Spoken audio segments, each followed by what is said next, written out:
Mhm, mhm.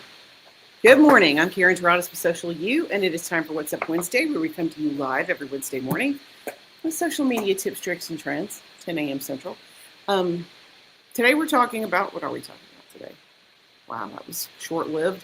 Oh, hook, line, and scroll, how to write copy to get people to stop scrolling.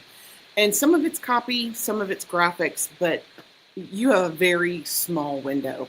Like research on dwell time for social media platforms will tell you that users tend to spend seconds, sometimes a fraction of a second, before they decide if or when they're going to look at something.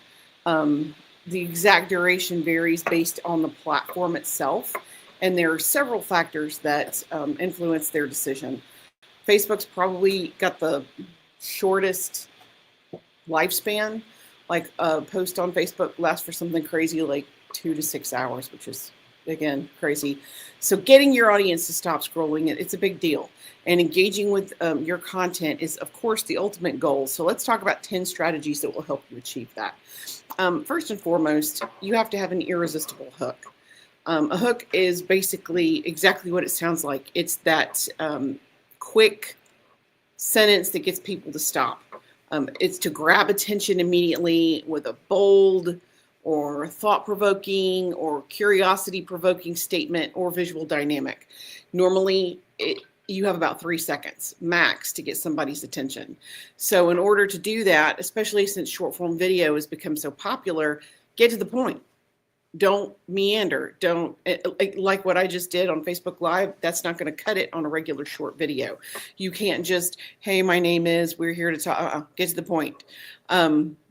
And the graphic has to be good enough to get people's attention. And sometimes if it's bad, it also gets attention, which is you're going in the wrong direction. But you want to use a headline or a text overlay that promises a benefit or sparks intrigue.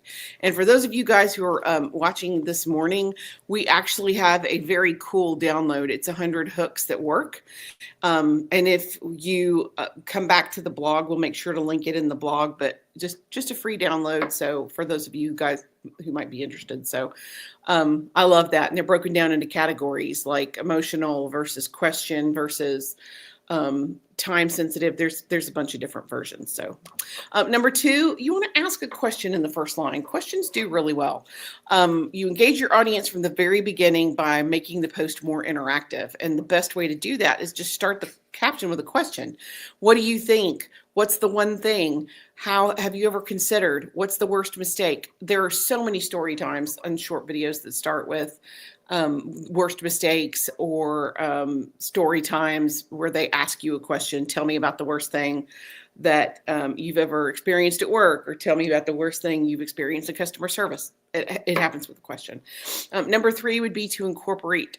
Well, that sounds wrong. It's not. It sounds wrong.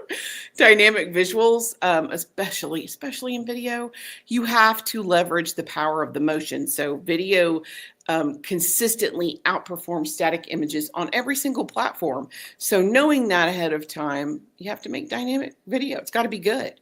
Some of the, of course, best versions of this: Reels, TikToks, YouTube Shorts, quick cuts, trending music, text overlay. Even if it's simple, it will get you talking to a camera and be more engaging than a static post. And if you practice makes it better. There's no perfect, but practice does make it better.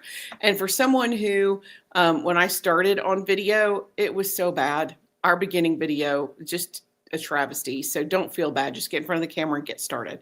Okay, number four, leverage your user-generated content. I say this a lot. You hear me say this often, but people are more likely to stop scrolling for content if it's created by others.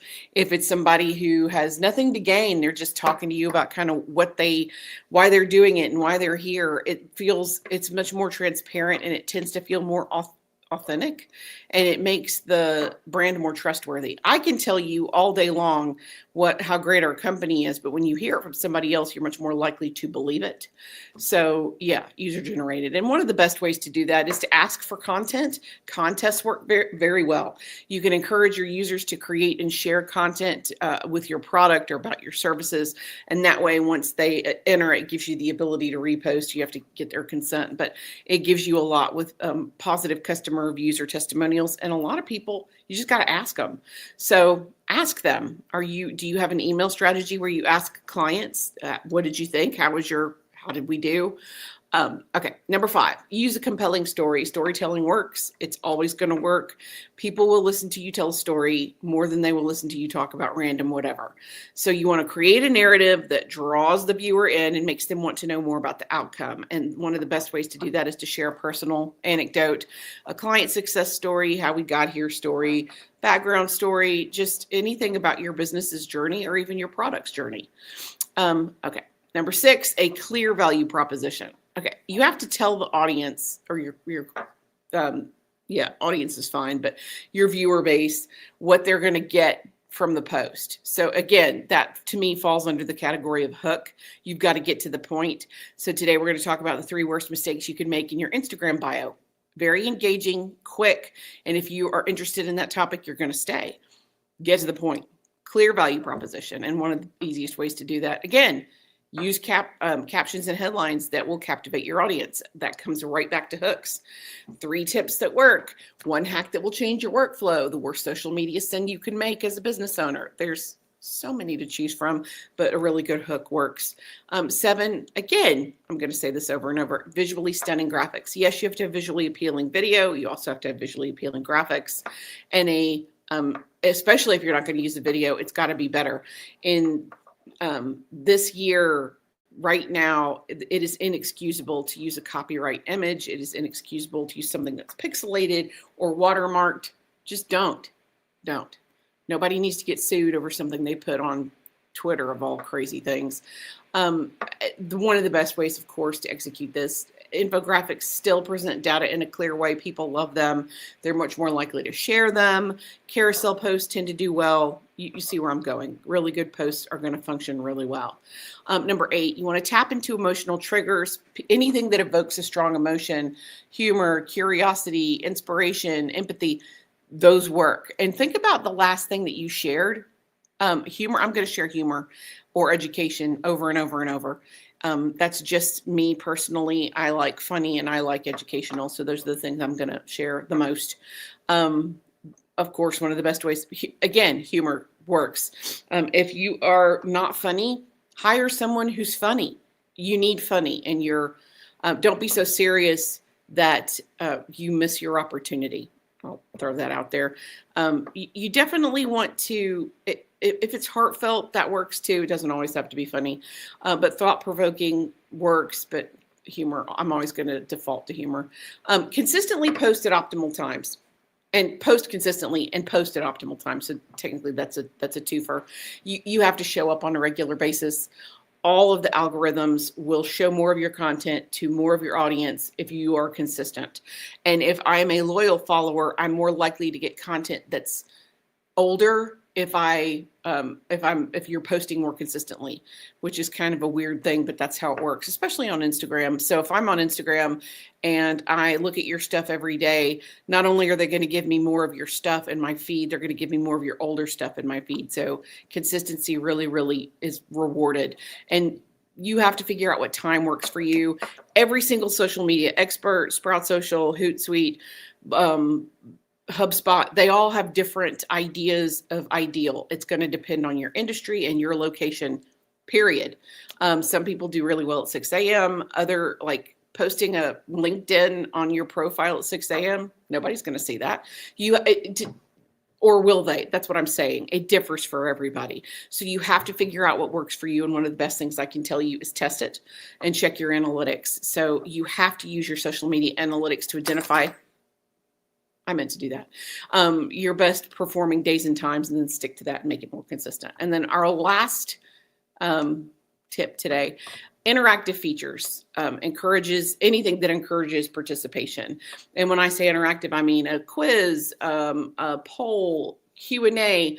If you're going to ask people to tag a friend, if you're going to ask people to submit their own photos, now you can respond on TikTok with a photo, and people are asking mostly for pet photos, but I mean, you can respond with anything you want to. Drop your thoughts below. Anything that elicits a response is helpful. So that's it for me today. Again, these are some things to get people to stop scrolling and look at your content. It takes so long to create it. You really have to capitalize on it while you can. Join us again next week. We're going to talk about your CTA, your call to action checkup. Are you actually telling people what you need them to do? And even more importantly, are they actually doing it? Are they responding? So please join us for that. And what are we doing for the last week of the month? Let me go look. Oh, turn followers into clients without feeling salesy. I'm not big on salesy, that used car salesman thing. I don't like that at all. So that'll be the last week of August. And I cannot, in my mind, we're already in September, which is crazy to me. Christmas is here. So guess what we're talking about in September? You got it, Christmas and holiday promotions, because if you don't plan ahead, it's like not planning at all. And Halloween, Thanksgiving, and Christmas they come so quickly, you've got to be ready.